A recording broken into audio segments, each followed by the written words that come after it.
ಗೆಳತಿಯರೇ ನಮಸ್ಕಾರ. ನಾನು ಪುಷ್ಪವಲ್ಲಿ. ಟ್ಯಾಟಿಂಗ್ ಆರ್ಟ್ಸ್ಗೆ ಸ್ವಾಗತ. ಈ ದಿನ ನಾನು ಸೋಯಾ ಸಬ್ಜಿ ಮಾಡೋದು ತೋರಿಸ್ತಾ ಇದ್ದೀನಿ. ಇದು ದೇಹಕ್ಕೆ ತುಂಬ ಒಳ್ಳೆಯದು. ಇದರಲ್ಲಿ ತುಂಬ ಪ್ರೋಟೀನ್ಸ್ ಇದೆ. ಇದನ್ನು ಸೋಯಾ ಕಾಳಿಂದನೇ ಅಲ್ಲದೆ ರಾಜ್ಮಾ ಕಾಳು, ಕಾಬೂಲ್ ಕಡಲೆಕಾಳು, ಬಿಳಿ ಅಲಸಂದೆ ಕಾಳಿಂದನೂ ಮಾಡ್ಬೋದು. ತುಂಬಾ ಚೆನ್ನಾಗಿರುತ್ತೆ.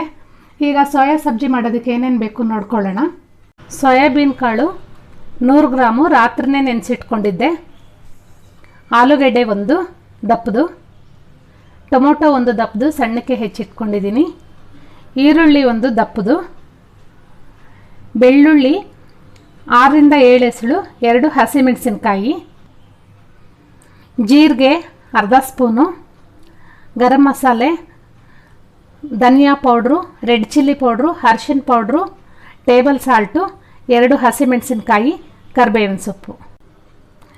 ಕಾಳು ಮತ್ತು ಆಲೂಗಡ್ಡೆ ಕುಕ್ಕರಲ್ಲಿ ಡೈರೆಕ್ಟ್ ಹಾಕಿ ಕಾಳಿಂದ ಮೇಲೆ ಒಂದು ಸ್ವಲ್ಪ ನೀರು ಬರೋ ತನಕ ನೀರು ಹಾಕಿ 4 ವಿಷಲ್ ಬರೋ ತನಕ ಬೇಯಿಸ್ಕೊಳ್ತೀನಿ.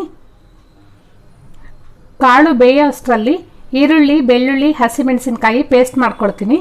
ಎಣ್ಣೆ ಕಾದಿದೆ, ಜೀರಿಗೆ ಹಾಕ್ತಾ ಇದ್ದೀನಿ. ಒಂದು 2-3 ಸೆಕೆಂಡ್ ಫ್ರೈ ಮಾಡೋಣ. ಇವಾಗ ಹಸಿಮೆಣಸಿನಕಾಯಿ ಹಾಕ್ತಾ ಇದ್ದೀನಿ. ಹಾಗೆ ಕರಿಬೇವು ಹಾಕ್ತಾ ಇದ್ದೀನಿ.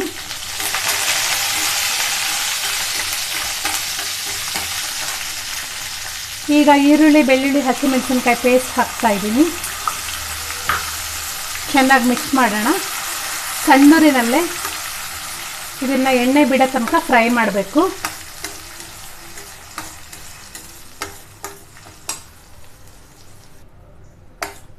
ಎಣ್ಣೆ ನಾನು ಅರ್ಧ ಸೌಟಷ್ಟು ಹಾಕ್ಕೊಂಡಿದ್ದೆ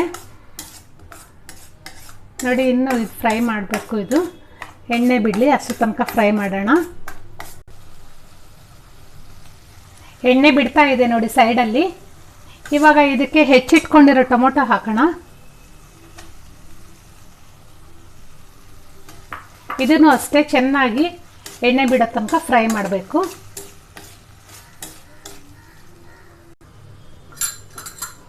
ಕಾಳು ಬೆಂದಿದೆ ನೋಡಿ. ಇದು ಈ ಥರ ತಗೊಂಡು ನೋಡಿ ಕ್ಲೀನಾಗಿ ಬೆಂದಿದೆ.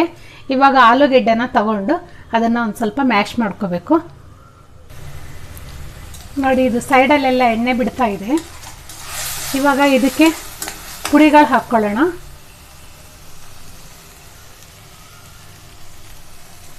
ಗರಂ ಮಸಾಲೆ ಪುಡಿ, ಧನಿಯಾ ಪುಡಿ, ಅಚ್ಕಾರದ ಪುಡಿ, ಉಪ್ಪು, ಅರಿಶಿನ ಎಲ್ಲ ಹಾಕಿ ಚೆನ್ನಾಗಿ ಮಿಕ್ಸ್ ಮಾಡಬೇಕು. ಇವಾಗ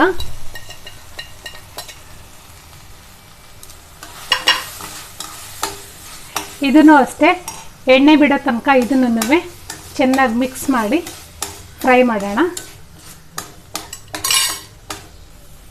ಈಗ ಎಣ್ಣೆ ಬಿಡ್ತಾ ಇದೆ ಇದರಲ್ಲಿ. ಇದಕ್ಕೆ ಬೇಯಿಸಿರೋ ಕಾಳು ಹಾಕ್ಕೊಳ್ಳೋಣ. ಹಾಗೆ ಆಲೂಗೆಡ್ಡೆಯನ್ನು ಮ್ಯಾಶ್ ಮಾಡಿ ಇಟ್ಕೊಂಡಿದ್ವಲ್ಲ ಅದನ್ನು ಹಾಕೋಣ. ಇವಾಗ ಇದನ್ನು ಚೆನ್ನಾಗಿ ಹೊಂದಿಸ್ಬೇಕು. ಈಗ ಚೆನ್ನಾಗಿ ಮಿಕ್ಸ್ ಆಗಿದೆ, ಗಟ್ಟಿಯಾಗಿದೆ. ಈಗ ಇದಕ್ಕೆ ಕಾಳು ಬೇಯಿಸ್ಕೊಂಡಿರೋ ನೀರು ಇಟ್ಕೊಂಡಿರ್ತೀವಲ್ಲ ಅದನ್ನೇ ಒಂದು ಸ್ವಲ್ಪ ಹಾಕೋಣ.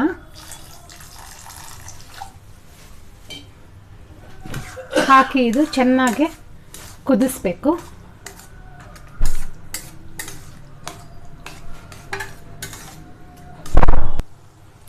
ಕುದೀತಾ ಇದೆ, ಆಗಿದೆ. ಇದು ಸರ್ವ್ ಮಾಡ್ಕೊಳ್ಳೋಣ. ಗೆಳತಿಯರೇ, ಸೋಯಾ ಸಬ್ಜಿ ರೆಡಿಯಾಗಿದೆ. ಇದನ್ನು ಪೂರಿ, ಚಪಾತಿ, ದೋಸೆ ಜೊತೆ ತಿನ್ಬೋದು. ಈ ವಿಡಿಯೋ ನಿಮಗೆ ಇಷ್ಟ ಆಗಿದೆ ಅಂದ್ಕೊಂಡಿದ್ದೀನಿ. ಇಷ್ಟ ಆಗಿದರೆ ಲೈಕ್ ಮಾಡಿ, ಶೇರ್ ಮಾಡಿ, ಹಾಗೆ ನನ್ನ ಚಾನಲ್ಗೆ ಸಬ್ಸ್ಕ್ರೈಬ್ ಮಾಡಿ.